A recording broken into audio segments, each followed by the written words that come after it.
My very earliest memory is of lying underneath the grand piano while my father was playing Mozart. And I used to lie there and play with the pedals. I loved the damper pedal and the swirling sound. It's probably when I was about 2. I started playing piano soon after that, 3 or 4, and read music before I read words. They just couldn't keep me away from the piano.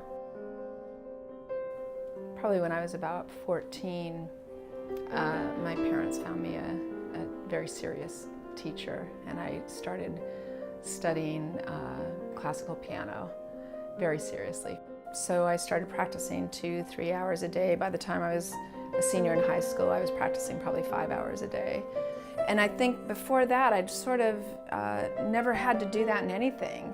I was a mediocre student in school. I wouldn't study at home, and I liked to read a lot, and I liked to improvise on the piano, but I had never really known what it meant to be disciplined at something, and it fed me. I loved it. All through high school, I had this sort of confidence. I was just, I think I was on fire. Simultaneously, I was getting very sick.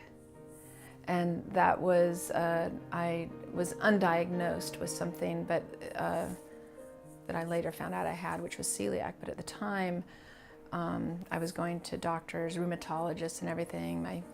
I was in pain all over, exhausted, and it started happening my junior and senior year in high school. By the time I started college, I was really sick, and finally had to give up. So I quit music altogether. I got married, I moved to a different country. I wasn't thinking about it. I was heartbroken, honestly. I just escaped. And that marriage worked for a very short amount of time. I had been to LA, I'd never been to San Francisco, but my sister, she was asked to manage one of the departments in the new Nordstrom at Powell and Market. So we drove out together, and within a few days we found an apartment in North Beach, and I've been here ever since. I started playing for dance classes again all over the city, and at some point I wrote a song, and as soon as I wrote a song, it was kind of like, I'm a songwriter. And that was like so clear.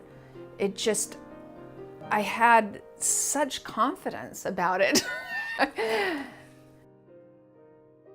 Songwriting is like the thing that heals me, and that it's very truthful to what my life is. I've never really held back.